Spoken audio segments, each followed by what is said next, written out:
operator T is called a diagonalizable if I can get a basis beta such that matrix representation with respect to beta is a diagonal matrix. के लिए ये आपके पास T अगर vector space V से लेके V एक linear operator given है, basis अगर आपके पास है क्योंकि एन डायमेंशनल वेक्टर स्पेस में अज्यूम कर लेता हूँ उसके पास एलिमेंट होंगे V1 V2 up to Vn। Then क्या करूंगा, T ऑफ V1 की वैल्यू फाइंड आउट करूंगा। T ऑफ V1 उसकी वैल्यू आएगी कुछ भी आएगी मेरे पास, फॉर एग्जांपल अल्फा एक वेक्टर आएगी, this is N vector in this, उसको मैं लिखूंगा इनके लीनियर कॉम्बिनेशन में, for example alpha 1 V1 plus alpha 2 V2 जो आपके ऑर्डर्ड बेसिस है, जैसे यहाँ पे V1 V2 जो ऑर्डर यहाँ पे है वही ऑर्डर यहाँ पे होना चाहिए, alpha 1 V1 plus alpha 2 V2 plus plus alpha n Vn। Similarly T of V2 मैं निकालूंगा, उस जो वेक्टर आएगा इसका वेक्टर होगा, उसको मैं फिर इनके लीनियर कॉम्बिनेशन में लिखूंगा, for example beta 1 V1 plus beta 2 V2 plus plus beta n Vn। फिर लास्ट वाला vector T of Vn that is for example gamma मान लेता हूँ, गामा 1 V1 इसको मैं लिख देता हूँ, इनके लीनियर कॉम्बिनेशन में लिखूंगा gamma 1 V1 plus gamma 2 V2 plus plus gamma n Vn। Then T of V1 जो है इसका कोऑर्डिनेट वेक्टर जो होता है आपका पास with respect to the basis beta वो आपके पास मिलेगा, क्योंकि हमारे पास जो ऑर्डर है V1 V2 V2 up to Vn, तो सेम प्रोसीजर यहाँ पे फॉलो होगा V1 V2 up to Vn। तो V1 का कोफिशिएंट है यहाँ पे अल्फा 1, V2 का कोफिशिएंट है अल्फा 2, Vn का कोफिशिएंट है alpha n। So this is the, ये आपका कोऑर्डिनेट वेक्टर है, this is the coordinate vector of T of V1 with respect to the basis beta. Similarly coordinate vector T of V2 का coordinate vector with respect to the basis beta जो हो जाएगा वो आपका होगा beta 1 beta 2 up to beta n। ये आपका V1 का coefficient V2 up to Vn, क्योंकि यहाँ पे जो ऑर्डर है वो आपका V1 V2 up to Vn है, तो यहाँ पे भी V1 V2 up to Vn का ऑर्डर ही फॉलो होना है। So this will be the beta 1 beta 2 up to beta n। Now matrix representation coordinate vector of T of Vn with respect to the basis beta, ये आपका हो जाएगा gamma 1 gamma 2 up to gamma n। So that will then matrix representation कैसे निकालेंगे, जितने भी coordinate vector आए हैं आपके पास उनको हम कंबाइन कर देंगे मैट्रिक्स रिप्रेजेंटेशन निकालने के लिए। T ऑफ V1 इसका coordinate vector respect to the basis beta, T of V2 का coordinate vector respect to beta up to T of Vn इसका coordinate vector respect to the basis beta. इनको हम substitute कर देंगे, आपकी matrix मिल जाएगी। For example ये हमारे पास था alpha 1 alpha 2 to alpha n, ये आपका रहेगा V1 V2 V3 up to Vn का कोफिशिएंट ही रहेगा, तो ये आपका आएगा alpha 1 alpha 2 up to alpha n, यहाँ पे था beta 1 beta 2 up to beta n, and similarly आपका गामा 1 है gamma 2 up to gamma n। So that will be the matrix representation. Linear operator है T from the vector space V to V, n dimension मैं मान लेता हूँ कि this is an n dimensional vector space है, that is finite dimensional vector space है। Then this operator is called diagonalizable, then the operator T is called diagonalizable कब कहलाएगा, if there exists an ordered basis beta, यानी कि मेरे पास एक basis मिल जाएगी V1 V2 up to Vn such that इसकी मैट्रिक्स रिप्रेजेंटेशन में फाइंड आउट करूंगा, matrix representation of T that will be diagonal matrix, for example this will be the diagonal matrix. ठीक है, कोई भी मैट्रिक्स है हमारे पास, n क्रॉस n मैट्रिक्स है over the field f, then we can define the linear operator LA, ये आपका इधर जाएगा ये आपका इधर जाएगा, देन LA जो होता है आपका लीनियर ऑपरेटर fn से लेके fn पे मैं डिफाइन कर सकता हूँ। अगर यहाँ पे m क्रॉस n होता है तो ये इधर fn आएगा और ये आपका इधर आता है fm होता है, बट क्योंकि लीनियर ऑपरेटर है तो आपका स्क्वायर मैट्रिक्स ही होगी, m क्रॉस n नहीं होगा, तो इट इज नॉट पॉसिबल, क्योंकि मेरे को लीनियर ऑपरेटर है तो इसका n डायमेंशन है, तो मैट्रिक्स मेरे को मिलेगी n क्रॉस n डायमेंशन की मैट्रिक्स मिलेगी। अगर n डायमेंशन मैट्रिक्स है तो matrix will be n cross n, तो n इधर यानी कि fn और ये इधर रहेगा fn, so that LA of x is a into x। This is called the left multiplication operator,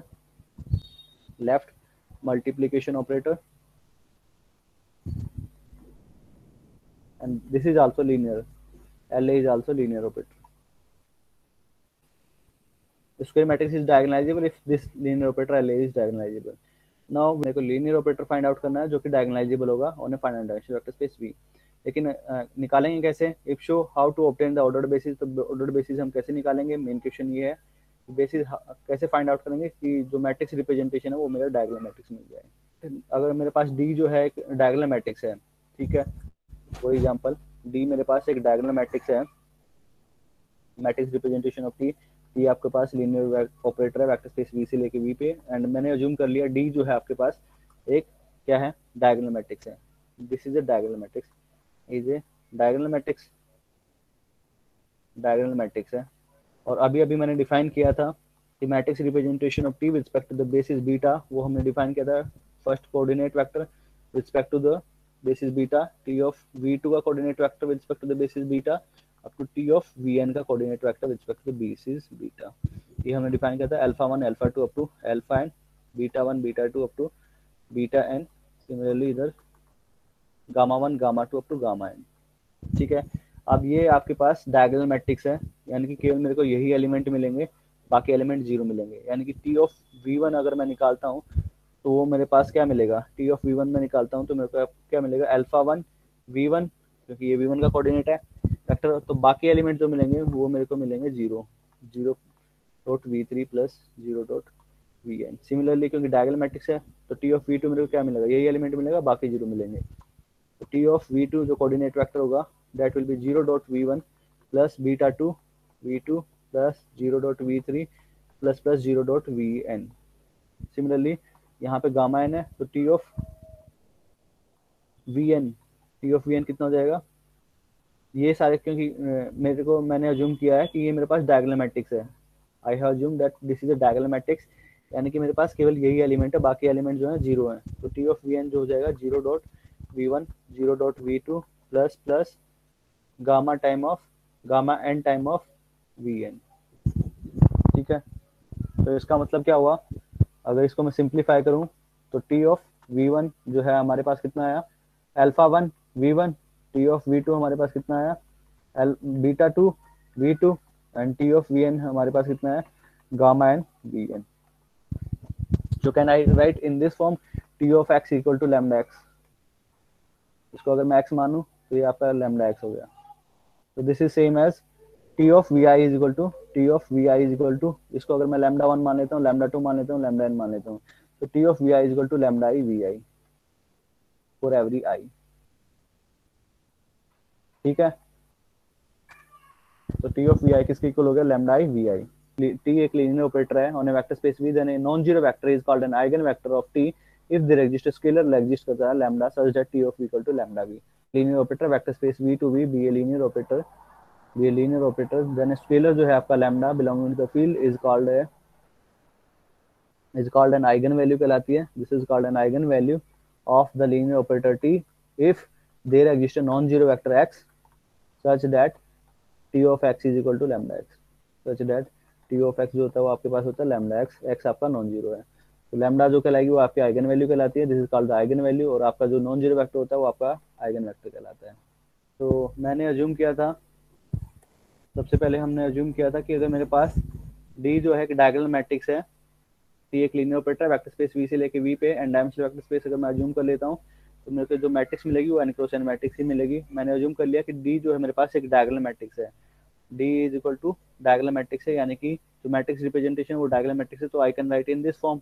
क्योंकि डायगोनल मैट्रिक्स रिप्रेजेंटेशन जो होता है आपका ये होता है, कोई भी अगर मेरे पास बेसिस एलिमेंट है v1 v2 इन जनरल ये होता है, बट मेरे को गिवन है कि this is a diagonal matrix, diagonal matrix है तो इसका मतलब कि केवल ये एलिमेंट बचेंगे, बाकी एलिमेंट जीरो जाएंगे, यानी कि I can write in this form. तो इसका मतलब कि T of v1 equal to lambda 1 v1, T of v2 equal to lambda 2 v2, T of vn equal to lambda n gamma lambda n vn। तो इसका मतलब क्या है, ये बाय डेफिनेशन कि एक लीनियर ऑपरेटर लैम्डा जो कहलाएगा आपका आइगन वैल्यू कहलाता है non zero vector x such that T of x equal to lambda x. This implies that v i जो है आपके, क्योंकि T of we i equal to lambda i we i, lambda ये आपका eigen value कहलाती है and v आई आपके जो होता है आइगन वेक्टर कहलाएंगे। क्यों, क्योंकि आपके पास ये जो एलिमेंट है v1 v2 this is are the basis element है, this is the basis element है, और बेसिस एलिमेंट है तो इसका मतलब कि लीनियरली इंडिपेंडेंट होता है, यानी कोई भी एलिमेंट जीरो नहीं होगा। इसका मतलब यहाँ पर टी ऑफ वी आई किसके इक्वल हो गए, lambda i we i, and v i is non zero because ये जो एलिमेंट है बेसिस एलिमेंट है, बेसिस एलिमेंट लीनियरली इंडिपेंडेंट होता है तो जीरो उसके अंदर नहीं आएगा। तो T of we i equal to lambda i and v i is non zero, तो this implies v i are the eigen vector, यानी कि बेसिस मेरे को मिल गई, बेसिस मेरे को मिल गई जिसमें आइगन वेक्टर हैं। Basis, this is a basis for the vector space V consisting of eigen vectors, तो मैंने ये अज्यूम किया था कि टी एक लीनियर ऑपरेटर है, बेसिस है इसकी, दिस इज डायगोनल मैट्रिक्स, ये हमें फाइंड आउट करना है। तो मैं अज्यूम कर लेता हूँ कि अगर मेरे पास डी अगर जो है मेरे पास diagonal matrix, then I can write in this form, then v i जो हो जाएंगे आपके पास आइगन वेक्टर हो जाएंगे। नाउ कन्वर्सली मैं अज्यूम करता हूँ कि अगर मेरे पास this is an ordered basis है for the vector space V, ये मैंने अज्यूम किया था कि मैट्रिक्स रिप्रेजेंटेशन आपके पास डायगोनल मैट्रिक्स है। ठीक है, ये हम प्रूफ कर रहे हैं, नीचे एक थ्योरम है उसको प्रूफ कर रहे हैं। प्रूफ थ्योरम में दिखा देता हूँ पहले क्या करना है।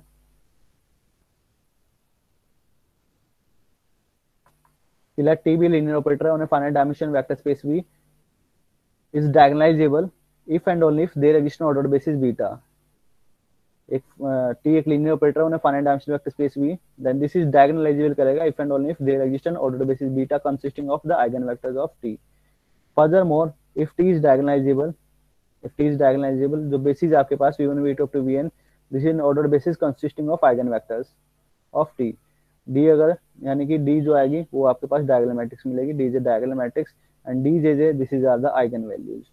कि T जो है आपके पास V से लेके V पे एक लीनियर ऑपरेटर है, B लीनियर ऑपरेटर है and dimension of the vector space V जो है आपके पास फाइनाइट है, this is a finite dimensional vector space, then T is diagonalizable, T is diagonalizable if only if there exist basis मिलेगी मेरे को, ordered basis V1 V2 up to Vn, अगर n dimensional vector space है, मैं इसका dimension में assume कर लेता हूँ, वो मैंने मान लिया n। ठीक है, तो T is diagonalizable if and only if there exists an ordered basis beta v1 v2 up to vn consisting of eigenvectors, consisting of eigenvectors, eigenvectors of T। तो ये मैंने अज्यूम कर लिया फर्स्ट पार्ट, जो भी हमने प्रूफ किया था कि D जो था matrix representation of T with respect to beta, this is a diagonal matrix, ये मैं अज्यूम करके चला तो कि T इज डायगोनलाइजेबल, मैंने ये अज्यूम किया था कि T is diagonalizable, T is diagonalisable. So this implies matrix representation of T with respect to beta is a diagonal matrix, is a diagonal matrix, या आपके पास diagonal matrix मिलेगी, so that is a diagonal matrix, diagonal matrix है। तो अभी मैंने show किया, अभी पिछली वाली जो स्लाइड थी उसमें मैंने शो किया कि अगर ये मेरे पास diagonal matrix है, then we have find out T of Vi is equal to lambda I Vi and Vi is non-zero। ठीक है, तो बेसिस हमको मिल गई beta V1 V2 up to Vn जो कि आइगन वेक्टर है, consisting of eigen vector, consisting of eigen vectors of T। अब मैं कन्वर्सली वी विल प्रूव क्या हुआ कि लेट बीटा जो है मेरे पास V1 V2 up to Vn, this is an ordered basis है consisting of eigen vectors of T, यानी कि ये जो है आइगन वेक्टर्स हैं सारे सारे V1 V2 up to Vn, these are the eigen vector हैं। तो by definition T of Vi is equal to lambda I Vi and Vi is non zero. तो मेरे को मैट्रिक्स रिप्रेजेंटेशन निकालनी है, मेरे को शो करना है कि जो मैट्रिक्स आएगी वो आपके पास मेरे को शो क्या करना है, ये मैंने अज्यूम कर लिया, मेरे को शो करना है कि डायगोनल होगा, यानी कि मेरे को शो करना है कि मैट्रिक्स रिप्रेजेंटेशन जो होगी वो एक डायगोनल मैट्रिक्स होगी। तो उसकी जो मैट्रिक्स मिलेगी तो हर एक के लिए है, तो T ऑफ V1 किसके इक्वल है, लैम्डा 1 V1, यानी कि अदर एलिमेंट मेरे पास कितने हैं, 0 हैं। सिमिलरली T ऑफ V2 किसके इक्वल है, लैम्डा 2 V2 के इक्वल है, यानी कि अदर एलिमेंट मेरे पास 0 है। Similarly T of Vn, Vn कितना है, लैम्डा n Vn, बाकी एलिमेंट 0 है।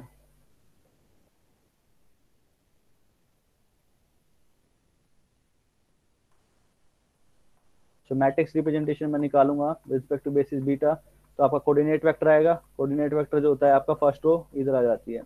V1 V2 up to Vn, first row जो होती है आपका फर्स्ट कॉलम बन जाता है। तो matrix representation of T with respect to V1 T V2 T of Vn, इनका कोऑर्डिनेट वेक्टर कितना मिलेगा, ये आपका V1 है कोऑर्डिनेट वेक्टर, ये आपका लैम्डा 1, यानी अदर एलिमेंट आर 0। सिमिलरली यहाँ से लैम्डा 2 मिलेगा, अदर एलिमेंट आर 0, लास्ट में लैम्डा n मिलेगा, other elements are 0। So matrix representation of T with respect to beta is a diagonal matrix, जो है आपके पास डायगोनल मैट्रिक्स हो गई, मिल गई। तो डायगोनल मैट्रिक्स से this implies T is diagonalisable. एक लीनियर ऑपरेटर है, non zero vector V down the vector space is called an eigenvector if there exists a scalar such that T of V equal to lambda V, then lambda is called an eigenvalue and जो V जो होता है non zero vector जो कहलाता है वो आपका eigen vector कहलाता है। सिमिलरली अगर आपके पास एक मैट्रिक्स है, सिमिलरली अगर आपके पास एक मैट्रिक्स है A N cross N matrix थी, तो उसके कॉरस्पॉन्डिंग में डिफाइन कर सकता हूँ एल ए एफ एन से लेके F n such that LA of x is A into x. Then this matrix A is called diagonalizable if and only if the linear operator LA is diagonalizable. Then the matrix A is diagonalizable if and only if the linear operator LA is diagonalizable. L A जो मैंने define किया है उसको अगर eigen vector कैसे define करते हैं, जैसे अभी मैंने डिफाइन किया था T of x equal to lambda x, x is non zero. Similarly L A का जो एल ए ऑफ एक्स, अगर एक्स आइगन वेक्टर है एल ए का, इसका मतलब कि L A of x is equal to lambda x, T of x is equal to lambda x, तो x is equal to lambda x, but L A of x किसके equal है, A into x, तो A x is equal to lambda x. ठीक है, तो इसमें अगर ए matrix diagonalizable होते हैं if and only if the matrix L is diagonalizable, and eigen value जो है वो हम कैसे डिफाइन करेंगे, ए की eigen value is same as L A की आइगन वैल्यू। कैसे निकालेंगे वो भी हम डिस्क्राइब करते हैं, this is called eigen value. और जो आपका एक्स जो नॉन जीरो वेक्टर है उसको हम आइगन वेक्टर बोलते हैं, मोस्ट प्रोबेबली हम इनको ये बोलते हैं, बट इसको हम बोल सकते हैं कैरेक्टरिस्टिक वैल्यू भी बोल सकते हैं और प्रॉपर वैल्यू भी बोलते हैं, बट ये कभी कभी यूज होते हैं, जनरली यूज करते ही नहीं है। मैक्सिमम यही जितने भी बुक है स्टैंडर्ड बुक है उनमें जनरली हम यही eigen value and eigen vector he follow करते हैं। इसको हम बोल सकते हैं कैरेक्टरिस्टिक वेक्टर और प्रॉपर वेक्टर। मैट्रिक्स गिवन है 1 3 4 2 एंड v1 जो है वो आपका गिवन है 1 माइनस का 1 एंड v2 जो है वो आपका गिवन है 3,4। तो मेरे को चेक करना है कि जो v1 है क्या आइगन वेक्टर है a का, क्या v2 जो आइगन वेक्टर है a का, यानी कि आइगन वेक्टर है तो a v1 is lambda v1, इस टाइप का एलिमेंट आना चाहिए, a v2 is equal to lambda 2 v2 इस टाइप का एलिमेंट आना चाहिए। तो हम चेक करते हैं f2 से लेकर f2 पे such that LA of x is A into x। तो अगर मैं स्टैंडर्ड मैट्रिक्स, अगर मैं इसकी स्टैंडर्ड मैट्रिक्स निकालता हूँ LA की respect to the standard basis, वो आपका मैट्रिक्स A ही आती है, दैट इज A। अब मेरे को निकालना है कि आइगन वेक्टर, अभी हमने चेक किया था कि एक अगर V जो है आइगन वेक्टर है A का, if and only if V जो होगा आइगन वेक्टर होगा LA का, इफ एंड ओनली इफ। तो मेरे को ये चेक करना है इसका आइगन वेक्टर है, तो मैं अज्यूम कर लेता हूँ कि LA ऑफ v1 यानी कि LA ऑफ v1 किसके इक्वल होगा, a इंटू v1 के इक्वल, तो a into v1 matrix multiply करते हैं 1 3 4 2, v1 कितना है 1 माइनस का 1, this is 1 and this is minus 1, दोनों को मल्टीप्लाई करेंगे कितना आएगा 1 और -3 -2, दिस इज 4 एंड -2 2। तो इसको हम लिख सकते हैं -2 मैं कॉमन लेता हूँ, दिस इज 1 एंड माइनस का 1, ये आपका कितना है v1, that is -2 into v1। जो LA ऑफ v1 ये आपका किसके इक्वल हो गया, -2 इंटू v1। तो this implies T of x is equal to lambda x, ये आपका स्केलर है, तो this is eigen value and x ये आपका नॉन जीरो वेक्टर है, तो this is called an eigen vector. Therefore v1 जो है आपका इज एन आइगन वेक्टर है, v1 is an eigen vector, this is an eigen vector of LA with eigen value जो है उसकी कॉरस्पॉन्डिंग आइगन वैल्यू जो है वो इसके जो कॉरस्पॉन्डिंग आइगन वैल्यू है वो आपके पास है स्केलर -2, तो this is eigen value and ये आपका आइगन वेक्टर है कॉरस्पॉन्डिंग। अब मेरे को चेक करना है क्या सेकंड वेक्टर जो गिवन है v2 क्या वो आइगन वेक्टर है, तो LA ऑफ v2 मैं निकालता हूँ तो कितना आएगा a into v2, by definition है LA यानी कि a इंटू दिस, तो LA of v2 this is same as a into v2। तो मल्टीप्लाई करते हैं 1 3 4 2, v2 कितना है, v2 गिवन है हमको 3,4, तो 3,4 दोनों को मल्टीप्लाई करते हैं कितना आएगा फर्स्ट रोज, तो 3 प्लस 12 15 और ये आपका आएगा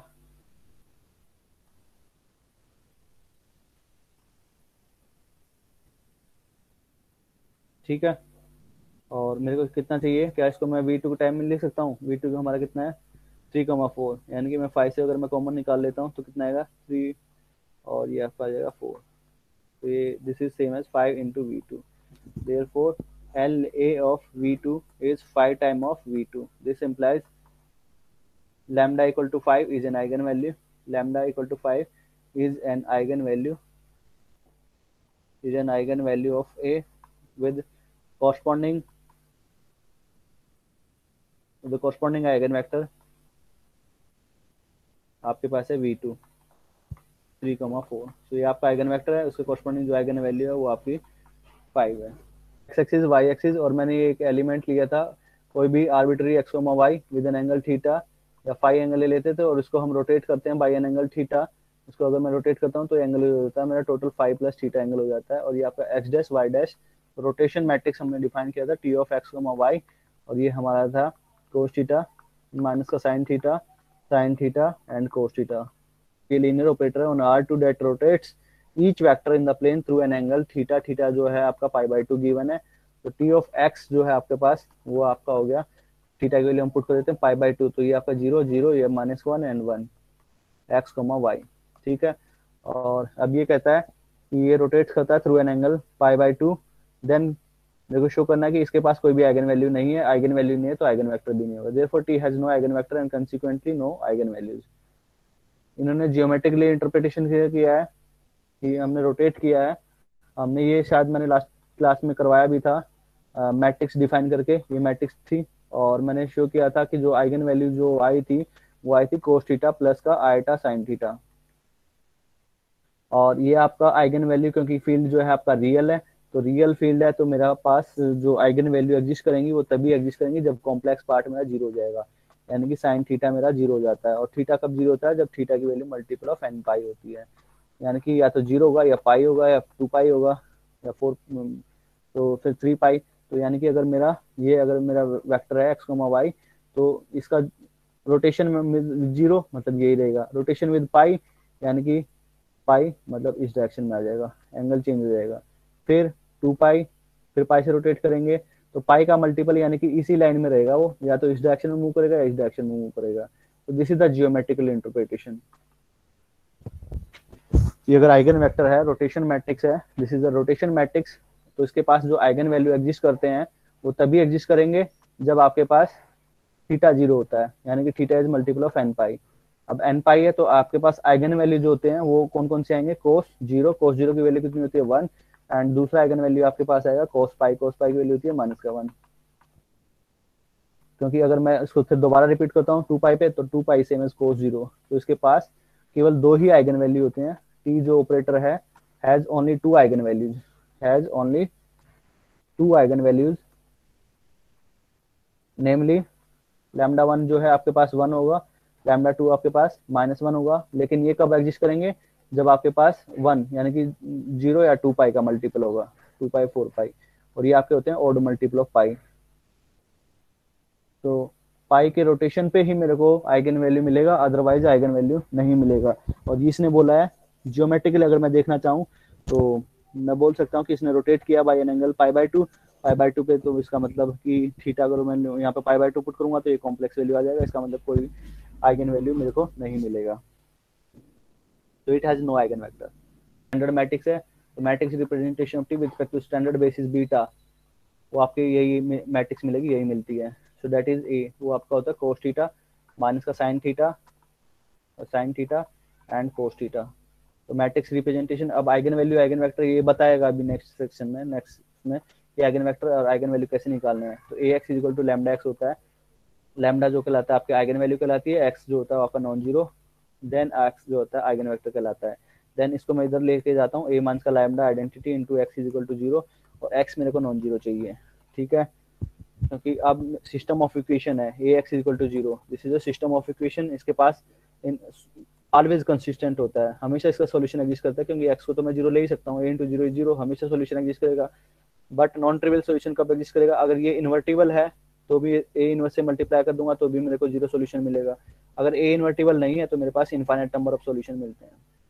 ठीक है, मेरे को क्या चाहिए, A into x is equal to zero but x is non zero. अगर ये इन्वर्टिबल हो जाता है तो मेरे को जीरो सॉल्यूशन मिलेगा, तो जीरो सॉल्यूशन नहीं चाहिए, तो इसका मतलब कि इसका determinant has to be non zero, sorry zero, क्योंकि नॉन जीरो होगा तो इन्वर्टिबल हो जाएगा। तो यहाँ से मेरे को आप ए माइनस का lambda identity, that is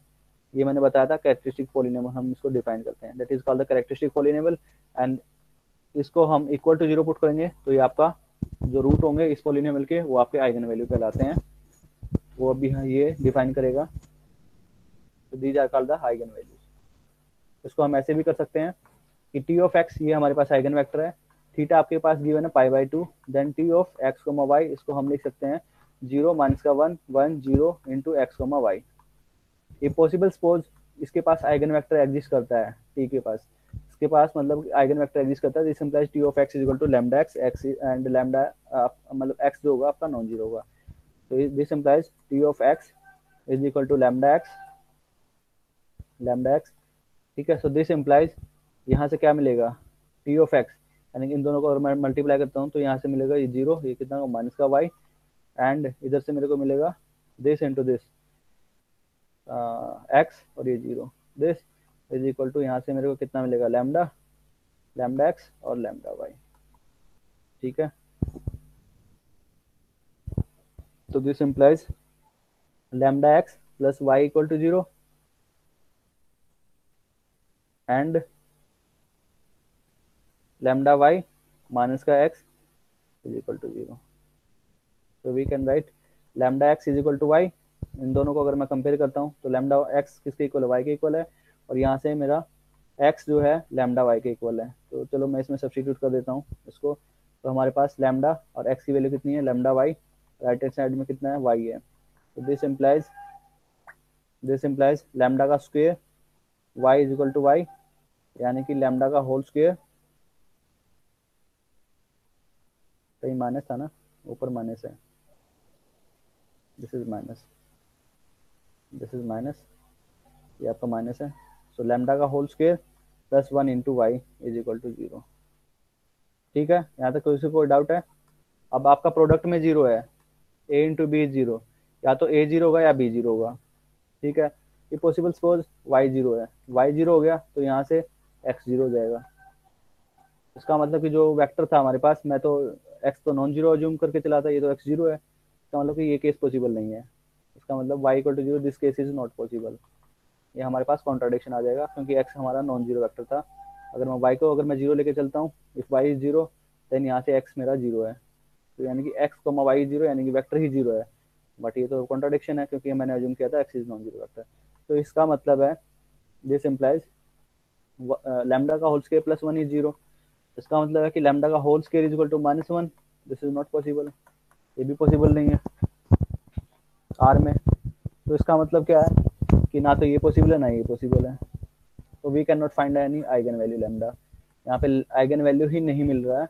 we can not find out any scalar lambda belonging to the field such that T of x is equal to lambda, this implies इसके पास आइगन वेक्टर एग्जिस्ट नहीं करेगा, this implies T has no eigen vector. तो R से लेके T infinity over R such that T of f is equal to, मैंने define कर दिया एफ डेरिवेटिव, देन मेरे को फाइंड आउट करने हैं eigen value and eigen vector, we have to find out the eigen values and eigen vector we have to find out. कैसे निकालेंगे, मैं अज्यूम कर लेता हूँ कि लैम्डा आइगन वैल्यू है, आइगन वैल्यू है with the corresponding eigen vector f, f आपका आइगन वेक्टर तो नॉन जीरो होगा, this implies T of f has to be equal to lambda f, ठीक है। मैं अज्यूम करके चलता हूँ कि लैम्डा आइगन वैल्यू है, उसके कोरस्पॉन्डिंग आइगन वेक्टर है आपका एफ आइगन वेक्टर, तो इसका मतलब ये नॉन जीरो होगा, दैट सेटिस्फाई दिस कंडीशन, यानी कि this implies T of f is equal to lambda f, and T of f कैसे डिफाइन है, एफ डेरिवेटिव इक्वल है, तो f derivative equal to lambda f, और एफ जो है ये आपके रियल वैल्यूड फंक्शन है, so मैं अज्यूम कर लेता हूँ कि this is a function of t, तो इसको मैं लिख सकता हूँ D f upon d t is equal to lambda f, this is a function of t, ये आपका आएगा फर्स्ट डेरिवेटिव, ये आपका डिफरेंशियल इक्वेशन हो गई फर्स्ट ऑर्डर की, तो d f upon f is same as lambda d t, integrating on both side, नीचे फंक्शन ऊपर उसका डेरिवेटिव, तो लॉग अमाउंट फंक्शन आता है, और ये आपका होगा लैम्डा टी प्लस कॉन्स्टेंट, तो दिस इम्प्लाइज कि आपका हो जाएगा f upon c is equal to lambda t, यानी कि एफ जो हो जाएगा वो हो जाएगा सी टाइम ई की पावर लैम्डा टी, यानी कि मैंने क्या चूज किया था, लैम्डा कोई भी रियल नंबर है, lambda is any element belonging to the field, field आपका real number, then I can find and eigen vector f is of the form e की power lambda t, but f non zero था, तो इसका मतलब सी को non zero होना पड़ेगा, क्योंकि अगर सी जीरो हो गया तो मेरा एफ जो है वो जीरो हो जाएगा, अगर सी जीरो हो गया तो एफ जीरो हो जाएगा। मैं अज्यूम करके चला था कि lambda is an eigen value with the corresponding eigen vector f, f जो होता है नॉन जीरो होता है, यानी T of f equal to lambda f, तो एफ ये आपका कोई भी आर्बिट्री एलिमेंट है, तो मेरे को आइगन वेक्टर मिलेगा इस फॉर्म का, सी नॉन जीरो है, तो for any element lambda belonging to the field are we have eigen vector of the form c time e की पावर लैम्डा टी, अगर लैम्डा के पास अगर जीरो है तो आपके पास आइगन वेक्टर जो मिलेगा ई की पावर जीरो टी, यानी कि सी मिलेगा, और सी जो होना चाहिए मेरा, क्योंकि एफ जो है नॉन जीरो है, तो ये आपको नॉन जीरो लेना पड़ेगा, तो for eigen value lambda is zero is an eigen value, तो कॉरस्पॉन्डिंग जो आइगन वेक्टर होंगे वो आपके होंगे नॉन जीरो कांस्टेंट।